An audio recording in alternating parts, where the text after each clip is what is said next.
大家好，今天做一期特别的加更节目啊，一个比较 relax 的这样的感觉去聊这个事情。我想把几件最近发生的事情串联起来一起说。首先就是那个《我是歌手》那英那个事情，就是那个东西一出来之后，我就觉得非常的恶心，非常想吐槽的。现在好像已经过了热点了，大概是1周前吧，铺天盖地的玩梗啊，大家应该清楚。首先，我觉得简中网络上面流行玩梗这个东西，本来我就是觉得是一个我非常不屑、觉得非常弱智的一个东西。从那个蔡徐坤的那个基你太美开始，一直持续了那么多年。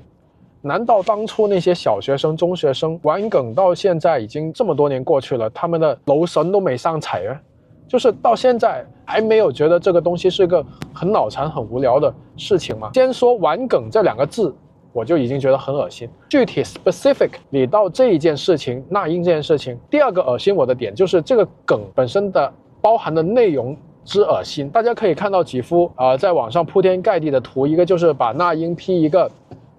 慈禧太后的那个头饰的那个图哈，然后下面的配文就是说什么五旬老太守国门，谁他妈想出来的这个东西啊，真的恶心坏了。但凡你稍微有点中学9年义务教育学过的基本知识，你都应该知道慈禧太后他妈守个屁的国门。你说那个林则徐守国门，或者什么邓世昌守国门，我都觉得你起码符合基本的历史事实是吧？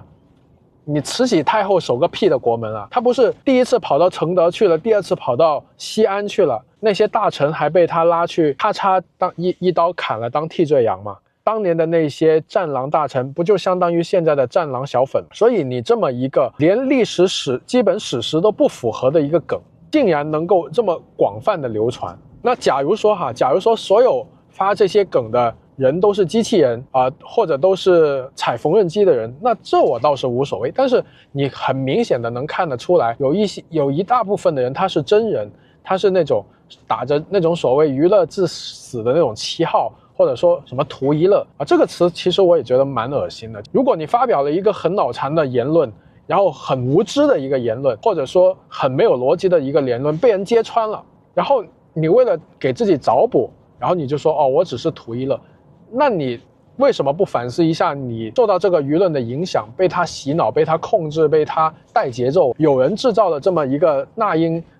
等于慈禧这么一个表情包出来，如果你转发了，我认为你就是一个他妈的很脑残的一个人。如果你真的有转发过这样的一个东西的话，你首先该做的不是给自己找补说什么我图一乐，而是反思一下你是不是连一个做人的基本的历史常识都没有啊！你这样的人就不要去聊什么见证，我觉得你应该第一件要做的事是你先去学习。然后就聊到了这些媒体或者一些别有用心的一些群体带节奏这个话，这就是我想聊的第2个话题。就是有一天我在刷抖音的时候，碰巧刷到一件很微不足道的小事情，就是我看到一个火了的词条，叫做叙利亚的然后跟一个老爷爷的对话不知道大家有没有刷到过首先我不认识这个人，然后很 randomly 很偶然很随机的刷到，然后那条视频我看了，确实是一个比较优秀的旅行博主，然后拍了一个比较真情实感这么一个画面。本身这件事情我是觉得完全 OK 的，我完全不反感。但是我反感的是什么呢？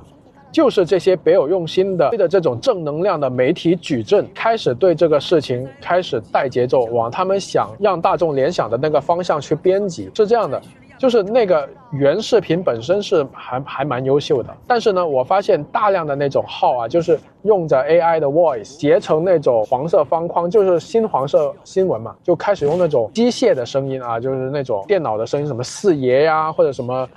孙悟空的那种声音，就开始重新的把这件事用他们的节奏再重新把这个故事描述一遍。就是你点进那个词条之后，你一直往下拉的话，你会发现几十个不同的那种媒体矩阵在聊同一个事情，所以这个画面一下子就让我十分的警惕。就我觉得这个东西很诡异，本来它只是一个很普通的一个旅行自媒体博主的在发生在他身上的一件小事情，但是为什么你正能量什么媒体矩阵需要这样把这个东西复述上百遍呢？然后后来经过我的一番思考之后，我大概明白了，就是他想展示给简中老百姓看的，就是一是叙利亚的老百姓很惨啊，就是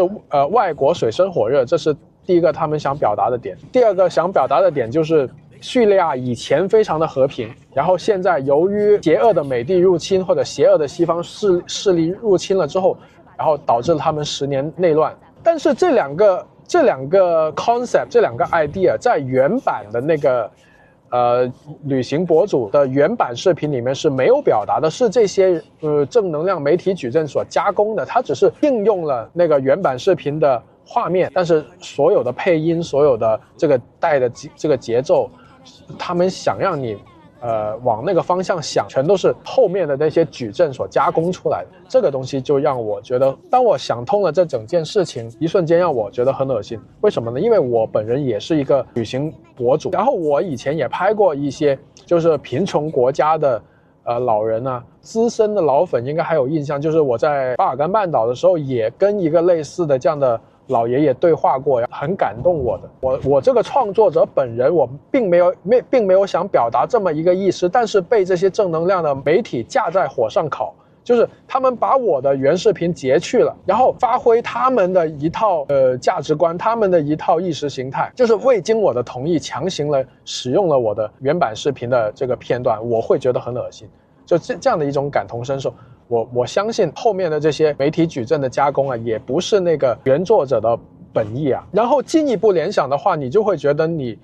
这些简中观众所能看到的所谓的外面的世界，其实都是被他们 manipulate， 就是睁眼看世界的一部分，比较聪明的观众，他会有这样一种质疑嘛。我在评论区看过，就是为什么近年来不聊伊拉克了，是吧？近年来怎么，不聊那些，就是因为。民主逐渐过上好日子的，比如说突尼斯是这个 case 是在西方的学术界是聊的比较多的，就是他们人民起来革命了，然后呢推翻了独裁的政权，国际的这些学术界给他们的政治体制的评分是逐年升高的这么一个所谓的什么颜色革命之后比较正面的一个例子。但是这样的例子说这样的旅行视频有没有人提呢？在简中是吧，就没人提了嘛。所以这就是这些所谓的什么正能量媒体矩阵，他们把你的脖子往一个方向拧，你只能看这个方向。人的脖子或者人的视野本来应该是360度你都要看到，然后才是一个完整的世界观，但是他们把你的脖子固定在好像上了一个牢笼，然后让你只能往这个方向看。有人来试图操控我的自由的视角，这样的一个感觉是让我觉得很恶心的。这就是我想表达的第二件事情。因为我觉得恶心的不行了嘛，然后我就把那些所有的媒体矩阵全都拉黑了，又让我联想到了这个就是猫一杯的事件啊。因为我之前猫一杯刚出来的时候，我发表过一个点评的一个视频嘛，现在真的很想给猫一杯道个歉了，因为我觉得你的恶劣程度，或者说你的作恶、你的邪恶的程度，真的是不及这些正能量媒体矩阵的1%啊。那一下恶心的不行，我全拉黑了。抖音上面，当然这个只是我的个人行为啊，但是如果你是我的资深的粉丝，或者是你也想尝试一下的话，你也可以试一试。就是你拉黑完这些东西之后，你会觉得你的世界是清净了很多。当然那只无形的大手它是永远会操控你的，但是起码短期内或者说一段时间内，你看不到他们跳到你脸上来恶心你了，就这样一种感觉。就是你会觉得舒服很多。然后那些正能量媒体矩阵呢，都是有很强的一个特点的。首先你点进去看呢，他们通常体量都挺大，大概是1000多万到3000多万粉丝吧。然后呢，他们会有一个蓝标的认证。我看到一个最离谱的一个认证是，它的认证的那个本身就叫做正能量媒体。我靠！我就觉得都不装了吗？哪有正能量媒体他自称自己是正能量媒体的？这笑死我了。然后我果断把他拉黑了。还有一个特别的特点，就是他们都有的共同特点，就是他们发视频的量实在太庞大了，通常都是2.5万条到3万条，真的不是正常人，你就一下就能感觉到他们对舆论的那个兴风作浪啊，那个搅浑水啊，那个 manipulate， 就是靠他发2.多万条到3万条这么庞大的洗脑来去干扰大众的独立思考的。所以但凡有以上这几个特征吧，发了2-3万条，然后1000万到2000万粉丝，然后他的主体不是一个活人，而是一个所谓正能量媒体矩阵，然后这样的号我通通都拉黑了。然后拉黑之后我觉得非常的舒服。那以上就是我想聊的3件事情，但是它们串起来它是有一个比较完整的一个逻辑链条的啊，希望对大家